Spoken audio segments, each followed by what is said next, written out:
कृष्णाय वासुदेवाय हरये परमात्मने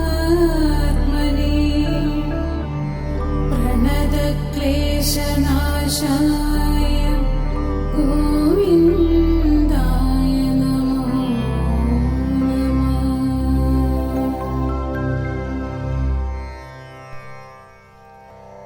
ഭാഗവത കഥകൾ 136.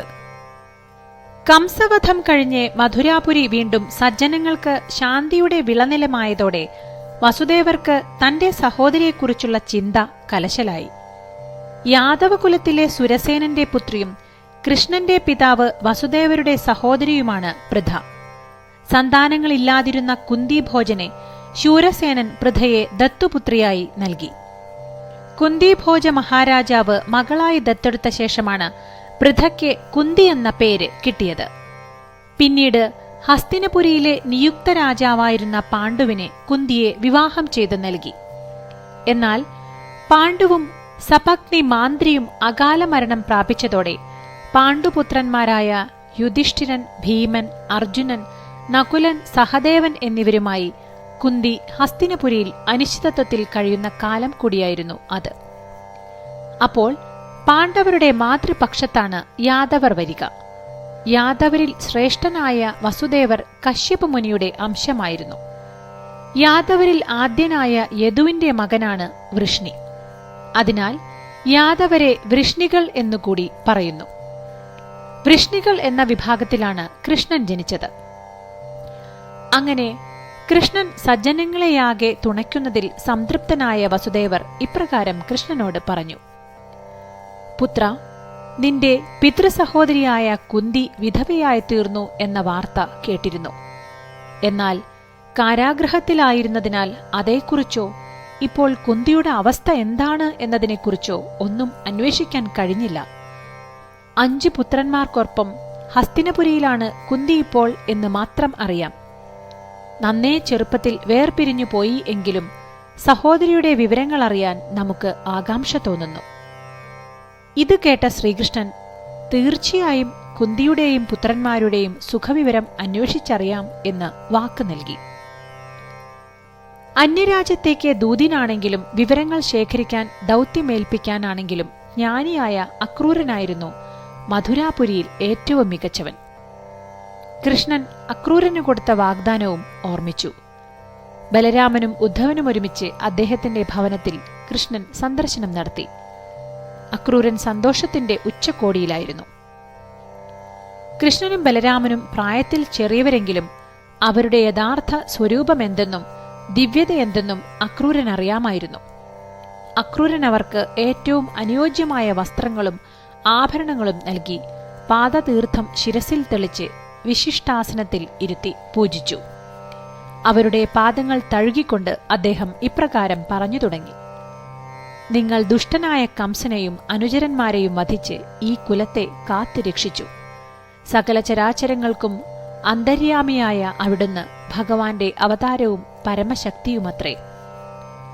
അവിടുന്ന് സ്വന്തം മായകൊണ്ട് വിശ്വത്തെ സൃഷ്ടിച്ച് സംരക്ഷിക്കുന്നു.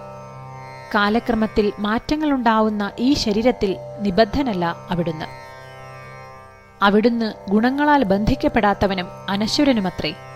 ധർമ്മപരിപാലനത്തിനായി സ്വേച്ഛാപ്രകാരം പരിപൂർണ സത്വസ്വരൂപമായ ഒരു ശരീരം സ്വീകരിച്ച് അവിടുന്ന് അവതരിക്കുന്നു. സർവർക്കും സുഹൃത്തും എല്ലാം നൽകുന്നവനും ആയ ഭഗവാന്റെ മുന്നിലല്ലാതെ ജ്ഞാനികൾ മറ്റൊരാളുടെയും പക്കൽ അഭയം യാചിക്കുകയില്ല തന്നെ. ഞങ്ങളുടെ പരമഭാഗ്യം കൊണ്ടാണ് അവിടുത്തെ പാദരേണുക്കൾ ഈ ഗൃഹത്തിൽ പതിയാൻ ഇടയായത്. ഭഗവാനെ, സംപ്രീതനായാലും പുത്രൻ, ഭാര്യ, സമ്പത്ത്, സുഹൃത്തുക്കൾ, ഗൃഹം, ശരീരം തുടങ്ങിയ എല്ലാ ബന്ധങ്ങളും അവിടുത്തെ തന്നെ മായയാണല്ലോ. അവയിൽ അഭിരമിച്ചു കഴിയുന്നതിൽ നിന്നും ഞങ്ങളെ രക്ഷിച്ച് ബ്രഹ്മാദിദേവന്മാരാൽ ആരാധ്യനായ അങ്ങ് ഞങ്ങളെ അനുഗ്രഹിച്ചാലും. അക്രൂരന്റെ ഭക്തി നിർഭരമായ വാക്കുകൾ കേട്ട് കൃഷ്ണൻ മധുരമോഹനമായ സ്വരത്തിൽ ഇങ്ങനെ പറഞ്ഞു: പുണ്യാത്മൻ, ഞങ്ങൾ നിങ്ങൾക്ക് പുത്രതുല്യരാണ്. നിങ്ങൾ ഗുരുതുല്യനും പിതൃവ്യനും. ജ്ഞാനികൾ നിങ്ങളെപ്പോലെയുള്ളവരെയാണ് പൂജിക്കേണ്ടത്. ദേവന്മാർ പോലും സ്വാർത്ഥമതികളത്രേ. എന്നാൽ അങ്ങയെപ്പോലുള്ള മഹാത്മാക്കൾ അങ്ങനെയല്ല. കുറേയേറെ കാലത്തെ ഭക്തി സാധനകൾ കൊണ്ട് പുണ്യനദികളും വിഗ്രഹങ്ങളും ഭക്തനെ ശുദ്ധീകരിക്കുമെന്നത് ശരി തന്നെ.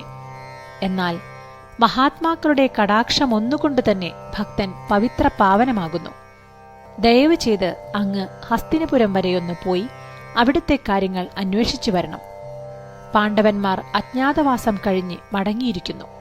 എന്നാൽ ദുഷ്ടപുത്രന്മാരുടെ പ്രേരണ കൊണ്ട് ധൃതരാഷ്ട്ര മഹാരാജാവ് പാണ്ഡവരോട് നീതി കാട്ടാൻ മടി കാണിക്കുന്നു. അങ്ങ് നേരിൽ കണ്ട് കാര്യങ്ങൾ മനസ്സിലാക്കി വന്നിട്ട് ഞങ്ങളുടെ സുഹൃത്തുക്കളും ഭക്തരുമായവരുടെ രക്ഷയ്ക്കു വേണ്ടി ഉചിതമായി എന്ത് ചെയ്യണമെന്ന് തീരുമാനിക്കാം. ശുകമുനി കഥ ഇപ്രകാരം തുടർന്നു. ശ്രീകൃഷ്ണൻ നിർദ്ദേശിച്ചതനുസരിച്ച് അക്രൂരൻ പുരുവംശത്തിന്റെ കീർത്തി നാനാദിക്കിലും പടർത്തുന്ന മഹാനഗരമായ ഹസ്തിനപുരിയിലേക്ക് യാത്ര തിരിച്ചു. അവിടെ അദ്ദേഹം വൃദ്ധനായ ധൃതരാഷ്ട്രരെ കണ്ടു. അദ്ദേഹത്തിന്റെ പുത്രന്മാരെയും മന്ത്രിമാരെയും സർവർക്കും ആരാധ്യനായ ഭീഷ്മ പിതാമഹനെയും അദ്ദേഹം സന്ദർശിച്ചു. അവരെല്ലാം അക്രൂരനുമായി ആശംസകൾ കൈമാറി. സ്വപുത്രവാത്സല്യം നിമിത്തം ധൃതരാഷ്ട്രർ പാണ്ഡുപുത്രന്മാരോട് പക്ഷപാതപരമായാണോ പെരുമാറുന്നത് എന്ന് നേരിട്ടറിയാൻ അക്രൂരൻ ഏതാനും മാസങ്ങൾ ഹസ്തിനപുരിയിൽ താമസിക്കുക തന്നെ ചെയ്തു. പാണ്ഡുപുത്രന്മാരുടെ കുലീനത, വീര്യം, തേജസ്, ധർമ്മചിന്ത എന്നിവ അദ്ദേഹം നേരിട്ടനുഭവിച്ചു. ധൃതരാഷ്ട്രയിൽ നിന്നുള്ള പെരുമാറ്റമാറ്റം നീതിയുക്തമല്ലെന്നും ദുര്യോധനനും സഹോദരങ്ങളും പാണ്ഡവരോട് അസൂയയും വെറുപ്പും പുലർത്തുന്നുണ്ട് എന്നും അദ്ദേഹത്തിന് മനസ്സിലായി. രാജാധികാരത്തിൽ കൗരവരുടെ അതിമോഹം മൂലം പാണ്ഡവരുടെ അവസ്ഥ ഭീതിജനകമാണെന്നും കുന്തിയും വിതുരരും അക്രൂരനോട് പറഞ്ഞു. രാജാവ് തന്റെ ദുഷ്ടപുത്രന്മാരോടുള്ള മമത കൊണ്ട് പാണ്ഡുപുത്രന്മാരോട് അനീതി കാണിക്കുന്നുവെന്ന് അക്രൂരൻ മനസ്സിലാക്കി. ഒരു ദിവസം കണ്ണീരോടെ കുന്തി അക്രൂരനോട് പറഞ്ഞു, മധുരയിലുള്ള എന്റെ ബന്ധുജനങ്ങൾക്ക് എന്നെ ഓർമ്മയുണ്ടോ? ദുഷ്ടന്മാരായ ചെന്നായ്ക്കളുടെ ഇടയിൽ കുഞ്ഞുങ്ങളുമായി വന്നുപെട്ട പേടമാനിന്റെ അവസ്ഥയിലാണ് ഇവിടെ എന്നെന്റെ ദിവ്യനായ മരുമകൻ കൃഷ്ണൻ അറിയുന്നുണ്ടോ? അവന് ഞങ്ങളെപ്പറ്റി, അവന്റെ സ്വന്തം ആൾക്കാരെപ്പറ്റി ഒരു ചിന്തയെങ്കിലുമുണ്ടോ? ഞങ്ങൾ സ്വന്തം ഭർത്തൃ സഹോദരനിൽ നിന്നും അദ്ദേഹത്തിന്റെ പുത്രന്മാരിൽ നിന്നും അനുഭവിക്കുന്ന അനീതി അവൻ അറിയുന്നുണ്ടോ? അവൻ വന്ന് ഞങ്ങൾക്ക് ശാന്തിയേകി ഈ ദുരിതത്തിൽ നിന്ന് ഞങ്ങളെ കരകയറ്റുമോ? അത്തരത്തിൽ എന്തെങ്കിലും സന്ദേശം അവൻ തന്നയച്ചിട്ടുണ്ടോ? കൃഷ്ണനെപ്പറ്റി ഓർത്ത് കുന്തിദേവി കണ്ണീരൊഴുക്കി മറ്റെല്ലാം മറന്ന് ഇങ്ങനെ ഉറക്കെ പ്രാർത്ഥിക്കാൻ തുടങ്ങി. കൃഷ്ണ, കൃഷ്ണ, മഹായോഗിൻ, വിശ്വാത്മൻ, വിശ്വഭാവനൻ, സച്ചിദാനന്ദ സ്വരൂപ, അവിടുത്തെ പാദത്തിൽ അഭയം തേടിയിരിക്കുന്ന ദുഃഖിതരായ എന്നെയും കുട്ടികളെയും സംരക്ഷിച്ചാലും. അവിടുത്തെ അഭയമല്ലാതെ മറ്റൊന്നും പരമുക്തിപ്രദമായിട്ട് ഞാൻ കാണുന്നില്ല. അവിടുത്തെ പാദങ്ങളിൽ ഞാൻ ശരണം പ്രാപിക്കുന്നു. അക്രൂരൻ കുന്തിയെ സമാധാനിപ്പിക്കാൻ ശ്രമിച്ചു. അവളുടെ പുത്രന്മാർ ദേവന്മാരിൽ നിന്നുണ്ടായവരായതുകൊണ്ട് അവരുടെ സംരക്ഷ ഉറപ്പാണെന്ന് അക്രൂരൻ ഓർമ്മിപ്പിച്ചു. മധുരയ്ക്ക് മടങ്ങും മുൻപ് അക്രൂരൻ ധൃതരാഷ്ട്രരെ സമീപിച്ച് കൃഷ്ണന്റെയും ബലരാമന്റെയും സന്ദേശം അറിയിച്ചുകൊണ്ട് ഇങ്ങനെ ഉപദേശിച്ചു. അല്ലയോ വിചിത്ര വീര്യാത്മജ, അനുജനായ പാണ്ഡു കാലം പൂകിയതുകൊണ്ട് അവിടുന്നിപ്പോൾ രാജ്യഭരണം നിർവഹിച്ച് സിംഹാസനത്തിലിരുന്ന് കുരുവംശത്തിന്റെ കീർത്തി പടർത്തുന്നു. ഇത് അവിടേക്ക് വലിയൊരു ഉത്തരവാദിത്വം നൽകുന്നുണ്ട് എന്നറിയുക. അങ്ങ് സ്വപുത്രന്മാരോടും പാണ്ഡുപുത്രന്മാരോടും പക്ഷപാതം കാണിക്കാതെയിരുന്നാൽ മാത്രമേ അവിടുത്തെ ജോലി ഐശ്വര്യപൂർണമായി നിർവഹിക്കാനും വംശത്തിന് ശ്രേയസ്സുണ്ടാക്കാനും സാധിക്കുകയുള്ളൂ. അല്ലെങ്കിൽ അങ്ങും ഈ വംശവും ലോകനിന്ദയ്ക്ക് പാത്രമാവും. പുത്രന്മാരെക്കുറിച്ചുള്ള അമിത വാത്സല്യം തോന്നുമ്പോൾ ഇതുകൂടി പരിഗണിക്കുക. എന്തൊക്കെയായാലും ഭാര്യ, പുത്രൻ, ബന്ധുക്കൾ എന്നിങ്ങനെ മറ്റുള്ളവരുമായി നമുക്കുള്ള ബന്ധുത്വം ശാശ്വതമല്ല തന്നെ. നാം അവയോടൊപ്പം എന്നേക്കും ജീവിക്കാൻ പോകുന്നില്ല. ഒരുവൻ ഏകനായി ജനിക്കുന്നു, ഏകനായി മരിക്കുന്നു. അയാൾ സ്വകർമ്മങ്ങളുടെ സൽഫലം ആസ്വദിക്കുകയും ദുഷ്കർമ്മഫലം അനുഭവിക്കുകയും ചെയ്യുന്നു. ഇതും തനിച്ചു തന്നെ. അതുകൊണ്ട് മറ്റുള്ളവരെ കുറ്റം പറയുന്നതിൽ കാര്യമില്ല. ധാർമ്മികമായും അധാർമികമായും നാം സംഭരിച്ചു വയ്ക്കുന്നതൊന്നും നമുക്ക് അവസാനം നമ്മുടെ കൂടെ കൊണ്ടുപോകാനും സാധിക്കയില്ല. പാപമോ പുണ്യമോ മാത്രമേ അവന്റെ കൂടെ പോകുന്നുള്ളൂ. ഇഹലോകം വെറുമൊരു നീണ്ട സ്വപ്നമാണെന്ന് മനസ്സിലാക്കുക.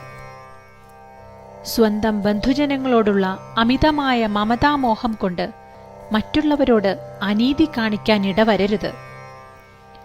അക്രൂരന്റെ ഈ വാക്കുകളോട് ധൃതരാഷ്ട്രർ എങ്ങനെ പ്രതികരിച്ചു? ആ കഥ നാളെ.